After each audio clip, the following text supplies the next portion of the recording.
ची सुरुवात करूया एका मोठ्या बातमीनं। बंगालच्या उपसागरात निर्माण होत असलेलं तीव्र चक्रीवादळ आणि त्यामुळे 23 ते 27 मे दरम्यान ओडिशा, महाराष्ट्र आणि गुजरात या राज्यांना फटका बसण्याची शक्यता आहे। त्यामुळे 28 मे 2024च्या आसपास गुजरात आणि मुंबईत मुसळधार पाऊस होईल असा अंदाज हवामान खात्यानं वर्तवलेला आहे। सध्या हे चक्रीवादळ तीव्र होत आहे आणि पश्चिमेकडे सरकण्यापूर्वी पूर्वेकडील किनारपट्टीवर धडकेल, ज्यामुळे देशांच्या अनेक भागांवर त्याचा परिणाम होईल। दरम्यान हवामान विभागानं 23 मे पर्यंत अरुणाचल प्रदेश, आसाम, मेघालय, नागालँड, मणिपूर, मिझोरम, त्रिपुरा आणि इतर राज्यांमध्ये हलक्या पावसाचा अंदाज वर्तवलेला आहे।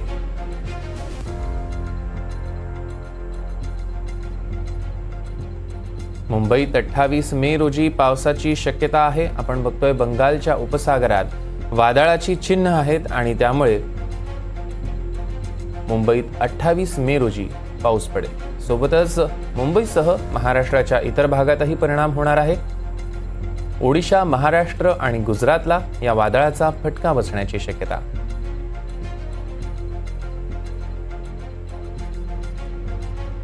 आणि यासोबतच 23 मे पर्यंत अरुणाचल प्रदेश, आसाम, मेघालय, नागालँड, मणिपूर, मिझोरम, त्रिपुरा आणि इतर राज्यांमध्ये सुद्धा हलक्या पावसाचा अंदाज वर्तवण्यात येतोय।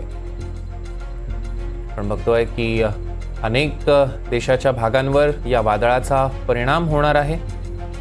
हे चक्रीवादळ सध्या तीव्र होतानाचं पाहायला मिळतंय। दृश्यांमध्ये आपण बघू शकतोय चक्रीवादळाची स्थिती हे तीव्र होत आहे आणि पश्चिमेकडे सरकण्यापूर्वी पूर्वेकडील किनारपट्टीवर ते येऊन धडकणार आहे आणि त्याचा परिणाम आपण बघतोय अनेक भागांवर होईल।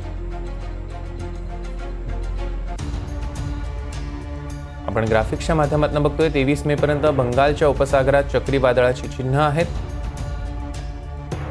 23 ते 27 मे दरम्यान पावसाची शक्यता।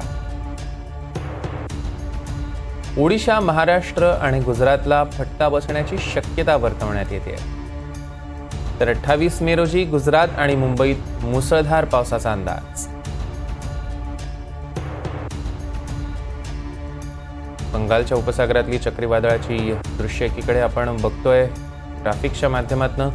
कधीपर्यंत हे वादळ असेल आणि कुठे कुठे धडकणार आहे।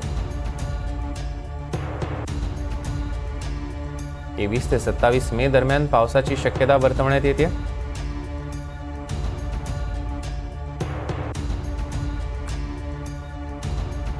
आपण बघतोय अशा पद्धतीनं ओडिशा, महाराष्ट्र आणि गुजरातला याचा फटका बसणार आहे। बंगालच्या उपसागरात हे आता चक्रीवादळ अधिकाधिक तीव्र होताना बघायला मिळत आहे। आपण दृश्यांमध्ये बघू शकतोय पश्चिमेकडे सरकण्यापूर्वी पूर्वेकडील किनारपट्टीवर हे वादळ येत आहे आणि ते पूर्वेकडील किनारपट्टीवर धडकल्यानं त्याचा परिणाम म्हणून अनेक ठिकाणी पाऊस देखील पडणार आहे।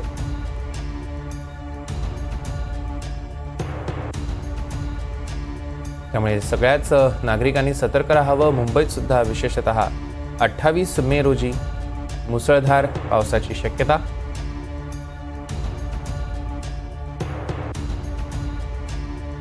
आणि त्याचा परिणाम महाराष्ट्राच्या इतर भागातही होणार आहे। आणि फक्त महाराष्ट्रच नव्हे तर अरुणाचल प्रदेश, आसाम, मेघालय, नागालँड, मणिपूर, मिझोरम, त्रिपुरा आणि इतर राज्यांमध्ये हलक्या पावसाचा अंदाज वर्तवण्यात येतोय।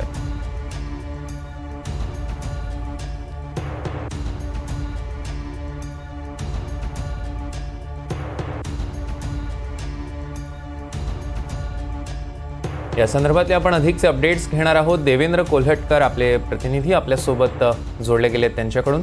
देवेंद्र, आपण बघतोय की महाराष्ट्राच्या इतर भागात या चक्रीवादळाचा परिणाम होणार असल्याचं कळतंय, काय अधिकचे अपडेट्स द्याल?